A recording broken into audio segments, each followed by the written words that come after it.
Hola gente de YouTube, me presento, como ya me conocen, mi nombre es Cristiano Común y ahora les voy a resolver una pregunta que tal vez les quedó con el video anterior. ¿Quién fue Jesús o tal vez más conocido como Jesús de Nazaret? Antes de empezar les doy con todo respeto que yo soy religioso, pero voy a tratar de hablar de Jesús de un punto de vista neutro, también hablando del Jesús histórico y del Jesús bíblico. Empecemos. Según la ciencia, no cree tantamente en Jesús bíblico, sino que se le conoce como el Jesús histórico. Los hechos que científicamente se pueden comprobar, según la ciencia, que es que existió un hombre hace 2000 años que se llamó Jesús, bueno, en hebreo, Yeshua ben Yosef, Jesús hijo de José, que nació en la región de Nazaret, murió y vivió predicando la palabra de Dios, y que lo llaman un rabí, que traducido se llama maestro, un maestro singular que desafiaba a las autoridades de su tiempo y que fue por la misma razón crucificado a, por desafiar a las líderes de su tiempo, y que supuestamente sus discípulos lo vieron al tercer día resucitado. Ese es el Jesús histórico, según la ciencia, lo que se puede comprobar. Ahora sí voy a hablar de lo que yo quiero hablar, que es el Jesús bíblico. El Jesús bíblico está escrito en los 4 evangelios: Mateo, Marcos, Lucas y Juan. Mateo, Marcos, Lucas y Juan son cada uno con una finalidad distinta, pero los tres están conformados de, se podría decir, de la misma manera. Juan siempre se le separa normalmente las veces porque es un evangelio más poético, usa más la poesía. Por ejemplo, Juan 1:1, que dice: en el principio existía el verbo estaba con Dios y el verbo era Dios. Así inicia el Evangelio de Juan, el cual te trata de contar a Jesús más que nada como el Hijo de Dios. Es la presentación del Evangelio de Juan, que Jesús es el Hijo de Dios. Por ejemplo, Mateo lo describe de una manera más para los judíos, lo describe de una manera más presentándolo como el Mesías prometido en los profetas. Lucas lo habla de una manera más como un periodista, porque para varios Lucas es el más realista, se podría decir, porque juntó todo, habló con personas que comieron con Jesús, juntó historias para formar su evangelio. Lo sigue Marcos, que varios lo llaman el evangelio de Pedro, por alguna manera, porque dijeron que, según la tradición, Marco fue alumno de Pedro, por lo cual varios lo llaman el evangelio de Pedro, pero yo no me voy a meter en ese tema, no soy muy experto en ese tema, por lo que vamos a dejarlo como el evangelio de Marcos. El evangelio es que es una traducción del griego, que es evangelio, que significa buena noticia. La buena noticia, dirán, ¿qué buena noticia? La buena noticia de Dios. ¿Cuál es? Jesús. Jesús bíblico dice que es el Hijo de Dios. Es el Hijo de Dios. Y si te lo pones a pensar de una manera, te pones a decir, el Hijo de Dios. O sea, te tienes que poner a reflexionar eso, porque para verlo dicen, es el Hijo de Dios. Te tienes que pensar duramente en eso. El Hijo de Dios. Debes de pensarlo.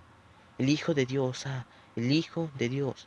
Porque también en los evangelios viene que estaba Jesús con los fariseos y le dice, de cierto les digo que yo y el Padre somos uno. Que esa frase de Jesús ha vuelto mucha polémica ya fuera del cristianismo, dentro del cristianismo, porque por esa frase se malinterpretan a veces muchas otras cosas que dijo Jesús. Por ejemplo, en el monte Getsemaní, Jesús está orando antes de su crucifixión y dice, Padre, Padre, bueno, dice, Padre, si se puede, pasa de mí esta copa, pero si no, que se haga tu voluntad y no la mía. Y varios dicen, ¿por qué Jesús ora a Dios si él acababa de decir antes en el Evangelio que él es Dios? O por ejemplo en la cruz, que dice, Elí, Elí, lama sabachthani, que es, Dios mío, ¿por qué me has abandonado? Pero cada una tiene una muy buena explicación. Por ejemplo, Jesús en la cruz dijo Eli, Eli, lama sabachthani, no porque Dios lo haya abandonado, sino refiriéndose para que se cumpliera la escritura, porque en los Salmos dice, en el que viene en los Salmos, Dios mío, ¿por qué me has abandonado? Que ahí mismo viene, miraron al que traspasaron, cumpliendo la escritura. Por eso Jesús dice eso, no tanto porque Dios lo haya abandonado, sino para cumplir la escritura. Y yo siento que Jesús en Getsemaní no lo hacía tanto por orar a Dios, sino para enseñarnos a nosotros, como cristianos, de que antes de la prueba debemos decir, Dios, si se puede, quítame esta prueba, no me hagas sufrir. Pero si es necesario para ti que tenga que sufrir, que sufra. ¿Me entienden? O sea, como que aceptar como que se va a hacer la voluntad de Dios. Pero bueno, me separé un poquito del tema. Sigamos. Jesús inicia su ministerio a los 30 años aproximadamente después de ser bautizado por su hijo Juan. Su primo Juan nació de Zacarías, que trabajaba en el templo, al recibir una profecía de un ángel de que se nacería un hijo, que también viene en el Evangelio de Juan, que Juan vino, Juan el Bautista, es que siempre hay que dividir, lo voy a llamar Juan el Bautista en vez de Juan, porque no quiero que ustedes se confundan con Juan el Apóstol. Juan el Bautista viene en el Evangelio de Juan, que dice, Juan vino a dar testimonio de la luz, pero no era la luz. Jesús nació de una virgen, de la Virgen María, de la cual no quise hablar mucho antes de esto porque no me quiero meter en polémica sobre ella, solo voy a dejar como la Virgen María. Jesús nace y a los 30 años inicia su ministerio al ser bautizado por su primo Juan, que Juan dice, este es el Cordero de Dios que quita el pecado del mundo. Pero no nos adelantemos. Entonces Jesús va al desierto guiado por el Espíritu Santo, donde es guiado, decidido por el Espíritu Santo, donde Satanás lo tienta. Lo tienta con las tres tentaciones de Jesús en el desierto, que le dice, primero, lo reta a convertir las piedras en pan, porque Jesús había ayunado 40 días y 40 noches. No lo hagan en casa porque es muy difícil hacer eso y varios quedan locos, pero bueno, sigamos. Después lo tienta a saltar del templo y por último lo tienta a arrodillarse ante él y adorarlo, y él les dará todos los reinos sobre la tierra. Pero Jesús no cae en ninguna de esas tres tentaciones y lo combate con escrito está. Eso es muy importante, escrito está, o sea, escrito está en la Biblia, o sea, Dios dice, y con eso combate a Satanás.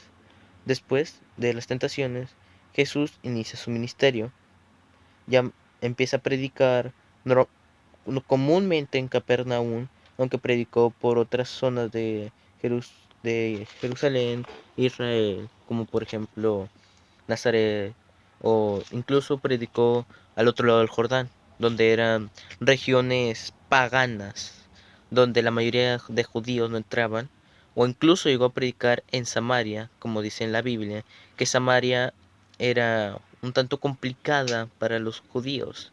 Si quieren otro video, comenten, si quieren que hable sobre la historia de por qué los samaritanos y los judíos se odiaban. Pero bueno, Jesús predicó por varios lugares donde nadie había querido predicar en sus tiempos, sanó a enfermos, curó leprosos, y varios lo miraban como él es el Mesías. O sea, ellos decían, era el Mesías, él era. Si quieren también otro video explicando qué era el Mesías para los judíos, comenten. Y entonces Jesús llama a sus discípulos y escoge a 12, los 12 discípulos. Los escoge y son el grupo más cercano a Jesús del que se conoce, los 12 discípulos. Entonces Jesús predica, pero baja a Jerusalén por las fiestas, porque era el Pesaj, que era una tradición judía de que todos los judíos, la mayoría, iba a Jerusalén y hacían una cena en honor al Éxodo. Entonces Jesús ahí fue donde vuelca y saca a la mayoría de comerciantes del templo, diciendo, habéis hecho mi casa es casa de oraciones, mas vosotros las convertisteis en guarida de ladrones. O sea, Jesús les decía, mi casa, la casa de Dios, es casa para honrar a Dios, no para vender cosas. Aparte, los fariseos, que eran los que controlaban el templo, la élite del templo, permitía que se cambiaran monedas en el templo, pero pondrían impuestos muy altos. O sea, era como que ahorita, pongámosle en mi país, México, $1 te cuesta 17 pesos. Pongámosles que era como un edificio donde se cambiaban dólares, pero en vez de costarte 17 pesos, te lo cambiaban a 27. O sea, era una estafa aparte. Y todo Jesús empieza, combate con los fariseos, no combate literalmente, sino que combate oralmente, les empieza a sacar todo lo que ellos hacían mal. Y los fariseos dicen, debemos de matar a Jesús. Después Jesús resucita a Lázaro de Betania, que fue donde explotó todo, porque la gente vio un milagro que no pudieron comprender, un milagro que solo dijeron Dios solo puede hacer esto, resucitar a un muerto. Después todos lo querían coronar a Jesús como rey de Israel, pero él no se dejó coronar, porque él, como diría ante Poncio Pilato en su juicio, mi reino no es de este mundo. Pero no nos adelantemos. Entonces, después de que Jesús reta a los fariseos y que resucitó a Lázaro, Jesús empieza sus últimos días en esta tierra como humano, que se la pasa predicando alguna que otra vez hasta la última cena. Es importante que nos concentremos ahora porque es de los puntos más cruciales del cristianismo, la última cena. Jesús con sus 12 discípulos van a un lugar a comer llamado el aposento alto, que todavía hay mucha polémica en saber dónde realmente quedaba el aposento alto, pero está escrito que fue en el aposento alto, donde ellos comen y hacen el Pesaj. Pero había uno de los 12 que ya había pactado con los fariseos vender a Jesús por 30 monedas de plata, que no se sabe en realidad qué tipo de moneda fue, pero posiblemente fue un denario, que más o menos equivale como a un mes de trabajo. Sí, y como un mes de trabajo de un esclavo no era mucho, entonces Jesús le dice a Judas, que era el que le iba a estar a traicionar. Judas Iscariote, no lo confundan con el otro Judas, con Judas Tadeo, era Judas Iscariote. Y entonces Jesús le dice, lo que vas a hacer, hazlo rápido. Entonces Judas va con los fariseos y Jesús, cuando termina de comer, va al monte de Getsemaní, donde pasa lo que ya les dije. Empieza a orar en el monte y le dice a sus discípulos, oren para que no caigan en tentación. Y Jesús ora, dice, Padre, si se puede pasar de mí esta copa, sino que sea tu voluntad y no la mía. Donde dice el Evangelio de Lucas que Jesús empezó a sudar sangre, que es un evento, se podría decir científico, que puede suceder en una persona con altos niveles de estrés, muy altos, que se llama hematidrosis, que es cuando estás muy estresado, empiezas a sangrar. No empiezas a sangrar literalmente, sino que tus glóbulos rojos explotan y empiezas a sudar mucho y la poca sangre que se derramó se mezcla con tu sudor y crea la ilusión que estás sudando sangre. Entonces llega Judas con los fariseos, los soldados del templo, y dicen, venimos a arrestar a Jesús. Entonces le dicen a Judas que dé una señal para quién era Jesús. Y Judas hace el famoso beso de la traición. Entonces se entregan a Jesús, lo llevan con el anterior sumo sacerdote que era Anás, suegro de Caifás, donde lo juzgan, su primer juicio, y después lo llevan con el actual sumo sacerdote, Caifás, donde pasa la negación de Pedro, que era otro de los 12, que había dicho a Jesús en la última cena, Maestro, yo iría a la cárcel, incluso a la muerte por ti.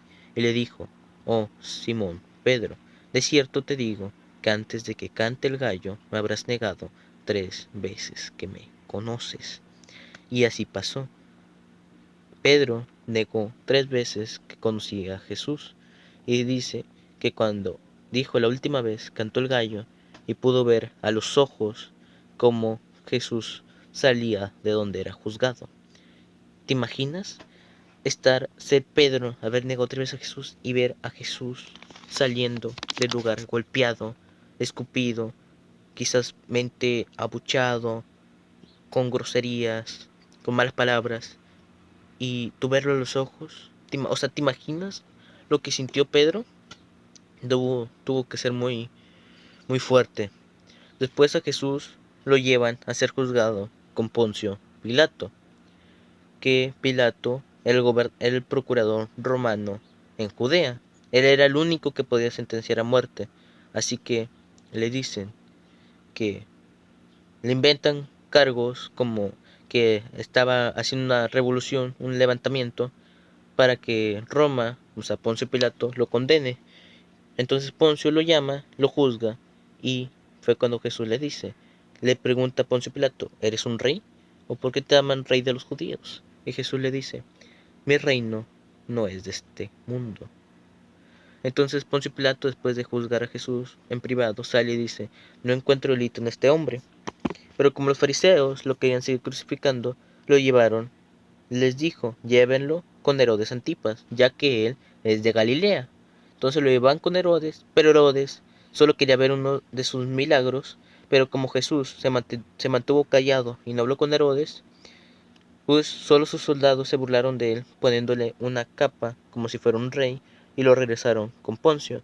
Entonces Poncio Pilato, viendo que estaba siendo presionado por las autoridades, se lava las manos y dice, yo no soy culpable de la sangre de este hombre. Entonces fue cuando los judíos dicen la famosa expresión, su sangre caiga sobre nuestros hijos y sus hijos. Que según los judíos dicen que nunca hubo juicio con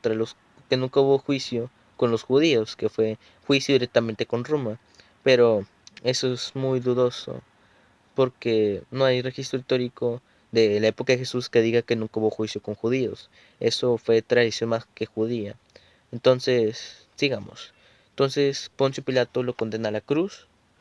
Jesús hace su camino hacia la cruz y fuera de las murallas lo llevan al monte Gólgota, que traducido es el monte de la calavera, donde lo crucifican en medio de 2 ladrones.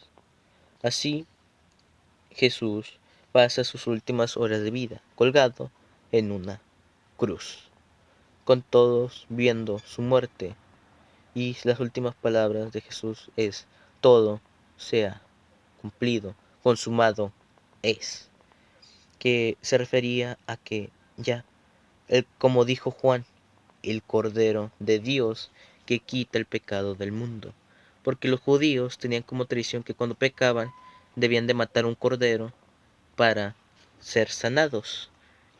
Y si lo ponemos en perspectiva, nosotros somos el judío, Jesús es el cordero al que mataron por nuestros pecados. Así que Jesús muere y es enterrado en una tumba vacía. Y al tercer día van unas seguidoras de Jesús, en la que está María Magdalena, María su madre, y María, otra María, que era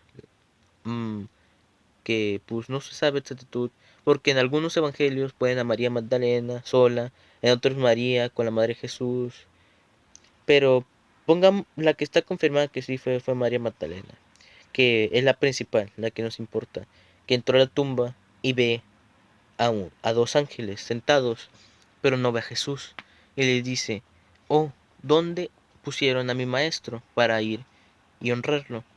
Entonces aparece Jesús atrás de ella, pero ella no lo reconoce, hasta que la llama por su nombre. Entonces Jesús le dice, ve y dile a mis discípulos que los voy a encontrar en un lugar.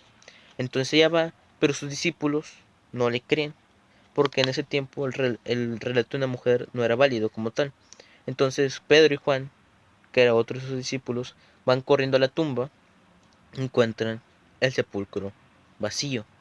Y así Jesús resucita el tercer día, como estaba escrito en los profetas, y que él mismo había dicho, porque él había dicho a los fariseos: destruid este templo, y en 3 días lo restauraré.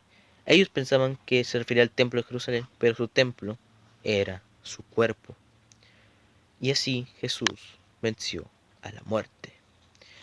Este es el Jesús bíblico, el Jesús que la mayoría conoce. Queda cada quien a quien creer, si a la ciencia, que no lo llama el Mesías, solo un profeta o un predicador singular como Juan el Bautista, o creerle a la Biblia, que era el Hijo de Dios. Eso queda en ti. Espero haberte informado bien, espero que te haya gustado mi explicación sobre quién fue Jesús, y nos vemos en el siguiente video. Chao.